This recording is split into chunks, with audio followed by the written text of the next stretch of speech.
Hello, this is Craig, and I'm going to teach you how to make a Minecraft-like environment here in Unity. This will definitely be more than one video. So there are actually some libraries you can use for this, but I recommend against it. Every Minecraft-like has its own ideals and visions, and if you use one of the basic libraries that you can find on the internet, you won't know how to make those visions a reality. It's better to understand the engine from the ground up, and it's a pretty simple concept, so I'm going to teach it to you now. This is just a new project. There's nothing special about it. The only thing I added to it is this image, which is just some random scratchings to give our environment some texture. So that's it. Nothing new. We're going to start now. First off is we're going to go ahead and import some basic Unity assets. So we want the character controller. Just import it all. And we want the... Oh, I'll be moving a little bit fast, by the way, because I have a pretty strict time limit. And because I like things to be pretty, we'll import the skyboxes. It turns out that Fraps can't record this Unity editor, so I'm using Cam Studio, and Cam Studio has some pretty strict size limits. Alright, so what we want is this first-person controller. This will be our character. Oh, wait, this has a camera in it, so delete the camera that Unity starts you with. You don't need it. But this is the camera we want to put our skybox on, so let's go ahead and add a rendering skybox. There it is. And let's go ahead and go down to into skyboxes and grab one. There we go. Now if we hit play, oh, skybox. We're actually now falling through midair. There's nothing to catch us. So let's go ahead and take a look. Where are we? We are here.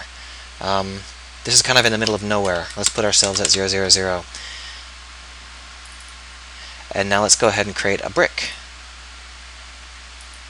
And let's put it at 0, 0, 0. Oh, we're on top of each other. Let's put this guy above the brick. Now when we hit play, we'll be standing on a brick. The physics are already taken care of. But that is one hell of a dark brick. So let's go ahead and make it brighter. First thing we need is a material. So let's go ahead, create material. We'll call it tile mat, and we will go ahead and drag the tile's texture onto it, and then drag it onto the brick. Oh, look how dark it is. Let's go ahead and add ourselves a light. There you go. Hit play. Perfect. That's all of the Unity built-in assets we need. From here on out, everything is custom. So I hope you're ready for it. So let's create ourselves a new C# script. We could name it anything, and maybe you could do it in JavaScript. I wouldn't recommend it. So let's call it a chunk. We probably won't get into why, but chunk is a better name for it. And we'll just drag it onto the cube. There it is. So let's open our chunk up. I'm using MonoDevelop. MonoDevelop is the included developing kit. It's not absolutely terrible, so it serves. So the first thing to realize about all of those beautiful Minecraft worlds is that those bricks are not individual objects. That would be crazy. You'd have millions and millions of independent objects. Instead, each brick is usually identified by a very, very small number of states. So for example, in this case we'll be using a byte. So each brick is going to be represented by 1 byte. That's a number between 0 and 256. Public byte map. There you go. We're also going to go ahead and create a width, which we will make default to 20. And that will be the size of the world we create. So in here we go map equals new byte width width width. And I always forget. I think you need that. Let's take a look. Yep. And then you go ahead and do for int x equals 0, x is less than width x plus plus. This is initializing our array here. C# is kind enough to initialize it all to zeros, so we'll make 0 empty space and we'll add in some actual solid space. Now here you have to make a decision as to whether or not you're going to go by Unity XYZ coordinates, or if you're going to use more sensible coordinates. We're going to use Unity coordinates, which means this is actually a Z, not a Y. We won't go into Y. But basically, we're going to make the lowest layer of this group we're going to make it all solid. So map x 0 z equals 1. So now we have a bottom layer that is solid bricks. Let's make the next layer up kind of choppy, just for texture's sake. So map x1z equals mathf dot round to int random dot value. Now this will give us a number between 0 and 1. Unfortunately, we need a byte, and it will actually complain if you don't cast that, because an int and a byte are not the same thing. So we'll just cast it. There we go. So you won't be able to tell, because if I go back here and hit play, nothing happens. I never remember which way it is with these. There we are. So here we are. If we hit play, there's no difference. All we've really done is define a map. We haven't actually used it. What we need to do is use it. Alright, now here is the heart of the matter. First off, we're going to do some best practices stuff. Require component type of mesh filter. This means that the brick in question requires you to have a mesh filter attached to it.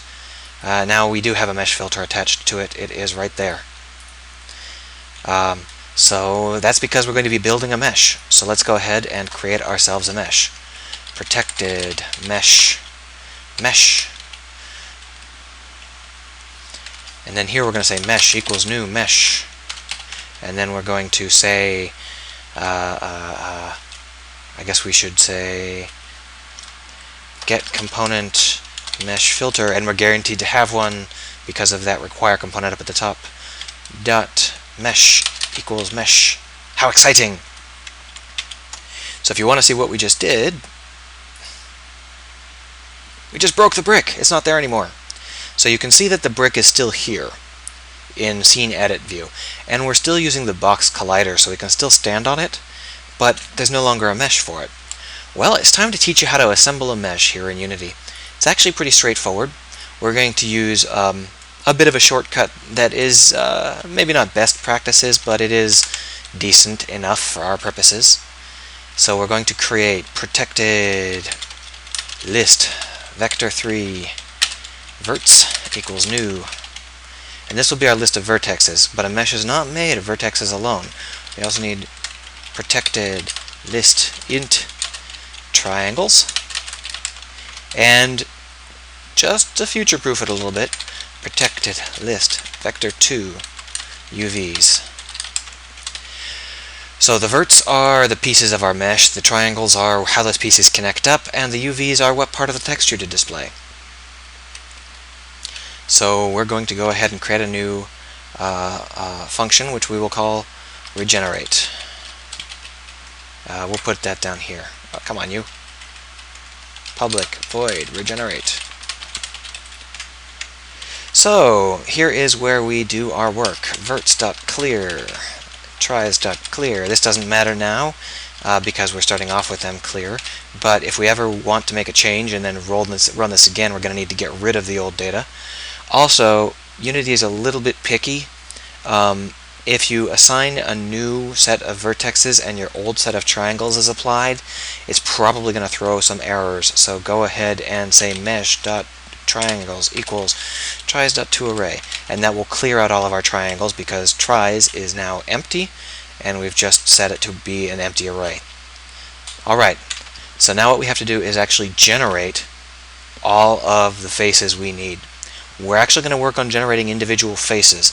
Now I know some engines work on generating the framework and then connecting it up with faces using the triangles, but we're actually going to create 4 distinct vertexes for every single face, and that means that if you have a block that sticks up out of the ground, you're going to be wasting some faces, and you're also going to, you're going to be wasting faces regardless. You're going to be wasting vertexes regardless, but optimizing it at this point would be kind of annoying. So we'll do it by creating all of the faces. Every single face will have 4 vertexes. There will be no faces with shared vertexes. What am I talking about, you're asking? Shut up, you're making no sense. Alright, this is what I'm talking about. So let's go back up here. This looks familiar. Let's grab this crap. We need it down here. But in this case we also need y. We might as well go ahead and make it so that it reads right.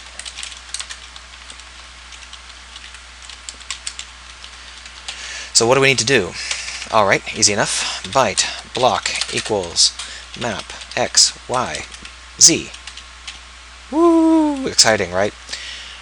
Now, if block equals 0, continue. We don't need to create anything that doesn't exist. So if we get here, we need to probably create something, but maybe not. How do we know which faces to create? I don't know. Let's go ahead and create a new function to determine that. Public bool is transparent. Int x, int y, int, come on, z. I get a lot of slowdown using Cam Studio here. So, well, how do we do this is transparent stuff?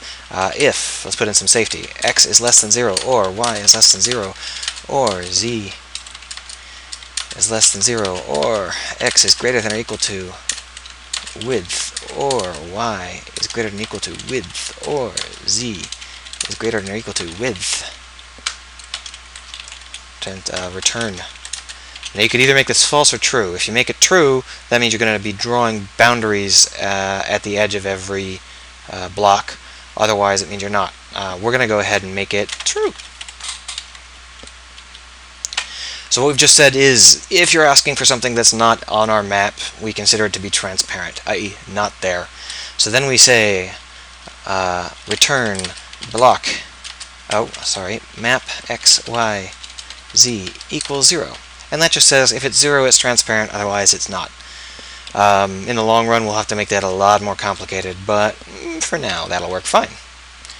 So now we say if, let's go ahead and split this off into its own function too. Let's go function crazy. Draw brick, x, y, z, block. So we'll go ahead and put that. I tend to put shit in alphabetical order. So let's go ahead and put it here. Draw brick, int x, int y, int z, byte, block. Alright, so there are 6 possible faces we could be drawing. Let's go ahead and draw them. So what we're going to need to do is we're going to need to define a vector 3 corner. We'll call this start equals new vector 3 x, y, z. We'll need these two for later. Now, let's go ahead and do some work. If is transparent x, y minus 1, z. So, if it's transparent above us, then we need to draw a face above us, right? Except in this case it's actually below us. But that's okay, either way it works fine. So since we're doing that, we'll do offset 1 equals, well, we need to do it, if it's at the top, we need to draw that face along the x-axis and the z-axis, because the y-axis is the one that we're offset by. So,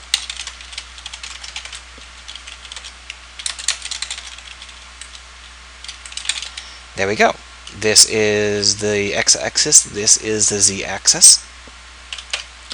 So now we're going to make yet another function. I hope you haven't lost track yet.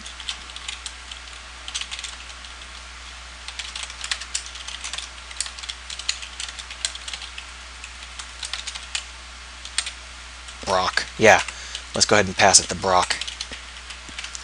So, public void. Come on, you. It's like 100 degrees in here, sorry. If you're wondering why there's so much noise in the background, it's because it's 100 degrees in here.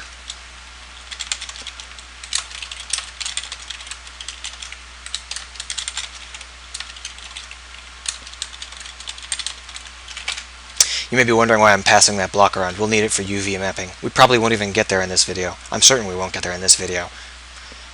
Alright, so if we need to draw a face, then what we need to actually do is create 4 new vector 3's.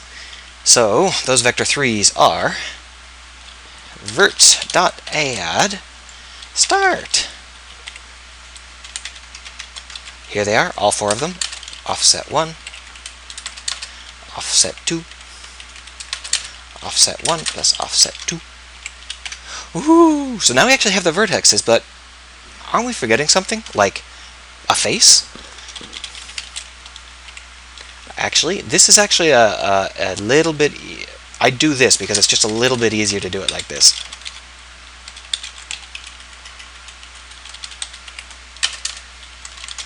So a face, these triangles are triangles that connect 3 vertexes. We have 4 vertexes, so we need 2 triangles. That means we need 6 integers.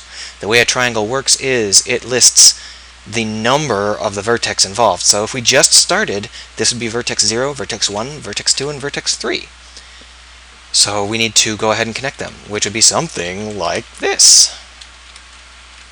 Now I can never remember exactly which direction it is in my head, because if you do them in the wrong direction, they only show up pointing in the wrong way. Triangles are, they don't have a back face.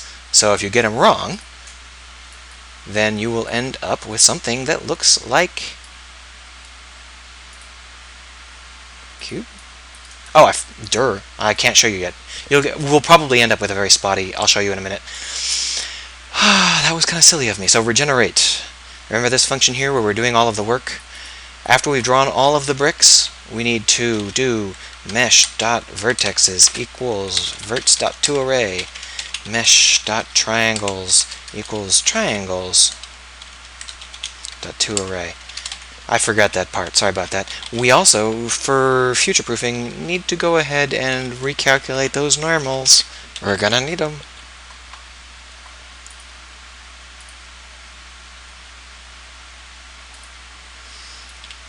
Look at that! I think I guessed right. So, apparently that is the correct set of order for those triangles to be added in. I was going to show you, what the heck, I'll go ahead and break it so I can show you. If we change the order here, like this, and hit play, then as you can see, we've got some faces that are visible from above and some that are visible from below, and that's kind of a pain in the ass. So make sure you get that right, or else you will feel foolish. Actually, yeah, that is right. So I just drew at the bottom, so believe it or not, this is kind of wrong. I'll show you why here. Go ahead and create. We want to do the top now, right? So let's go ahead and see how that looks. Oh, okay, let's pause. So I'm in scene view right now, and you can see that we've got 2 layers. We've got the lower layer and the upper layer. But wait a minute, we can see the lower layer from the top. It's not working out. That lower layer is pointed the wrong direction. We should only be able to see it from beneath. So what's wrong is that we've passed it vector3.right when we should in fact be passing it vector3.left. But if we do it like that and just like that, then we'll end up offset in the wrong direction. So we need to actually add vector3.right, like this. So in case I just lost you, what I've done is fallen off the map. What I've done here in scene view, so I haven't created any of the walls yet. I've only created the tops. So here you can see that it's a little bit difficult to see because of there not being any walls, but you've got 2 bricks on the bottom and then you've got 2 bricks above. That bottom layer is all filled in, but the top layer is spotty. Remember how we created it like that? So here we can see the parts where the top layer is being drawn. There's no face for the layer beneath it. See that? This brick does exist. This brick down here does exist, but you can't see the top face, so we don't bother to draw it. If we go down below, you can see that we have the entire bottom drawn out, because this is the bottom. There's nothing beneath it, so all of those faces need to be drawn. But wait, you may be asking. That's an awfully thin brick. You're right, that is too thin. We do in fact need to take this here and add.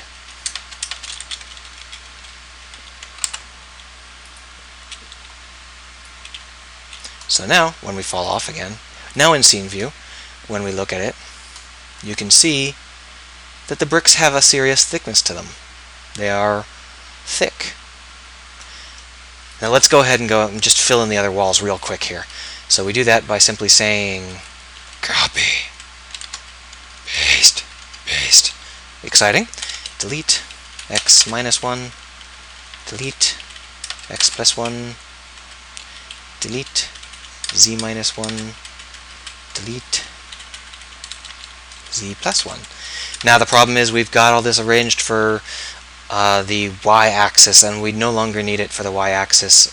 So here in the x-axis, for example, here we've got a left, but we're already to the left, so we can't go any further left or else we'd screw up the brick. This actually needs to be up because we need to draw the left wall up and back. This here needs to be down because we need to draw the right wall down. Actually, I believe that that's backwards. I need this to be down and this to be...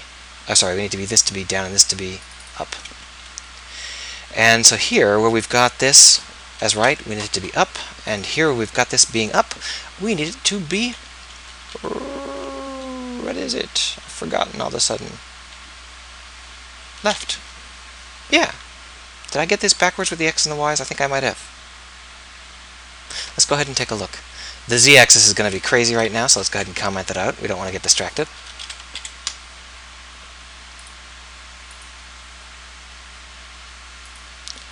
Alright, so did we get the x-axis correctly? No, we didn't. Look at that. What a sad state of affairs. So sometimes you run into something like this, and it's really easy to start getting your head all twisted up, and you're like, wait, which one is which? You just got to break it down and make sure you understand which faces are drawing incorrectly. In this case, the problem is that we are drawing the faces too far to the side. So we need to... Let's go ahead and make sure that each of these faces independently is drawing perfectly. So if we go back into Unity and press play...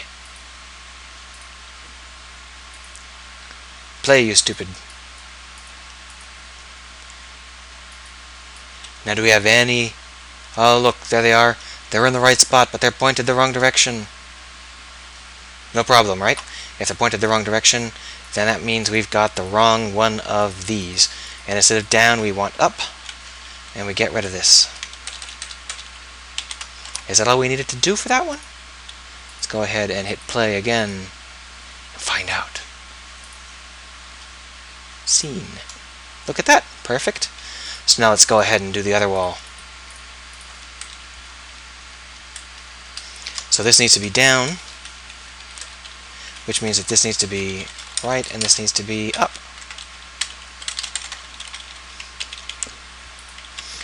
Now, if you were doing this your first time, you'd probably have to experiment with that.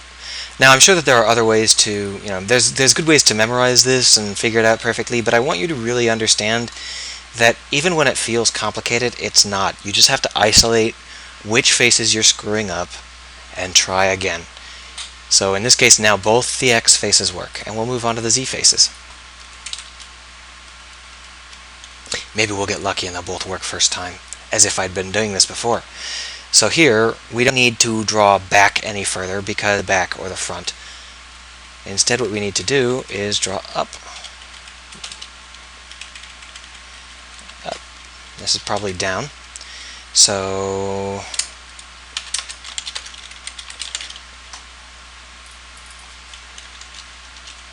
let's see if our luck holds out, shall we?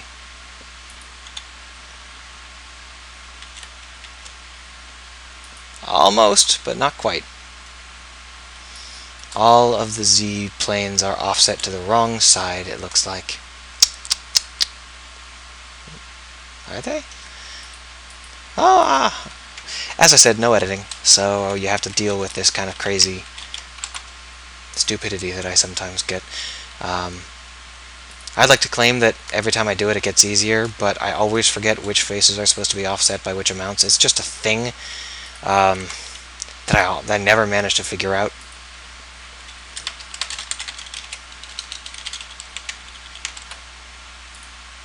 Oh, you know what it is?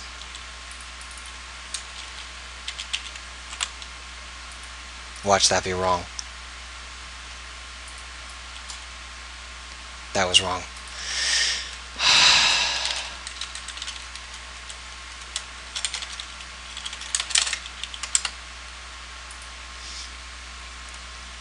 Right now, anyone who's done this before is like, you're kind of an idiot. I'm like, yeah, I know. Sorry. Wow, we pushed it even further away from being correct. We're so talented. Let me go ahead and pause it, and I will come back once I've done this. Voila. So if we cruise around, we can see that this is a fully functional map. But there are some things missing. What things? Well, for starters... Oh no! Unity makes this part really easy. This is the big reason to use Unity for this. See this box glider? We don't need it. Get rid of it. Instead, what we need is a mesh collider. There it is. So over here, remember this require component? We need another one.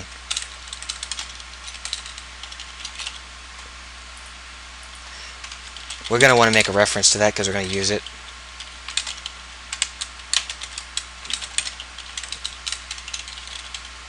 And we'll go ahead and fill that right here.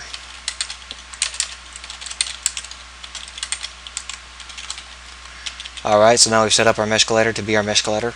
And down here, what we're going to do...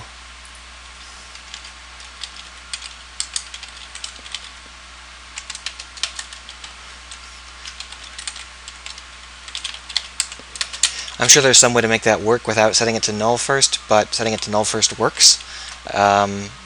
So what happens is this will automatically force it to recalculate every single time. So now we'll go back into Unity.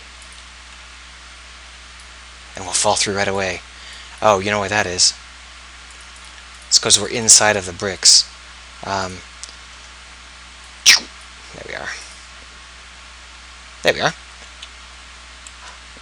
Woo, wasn't that easy?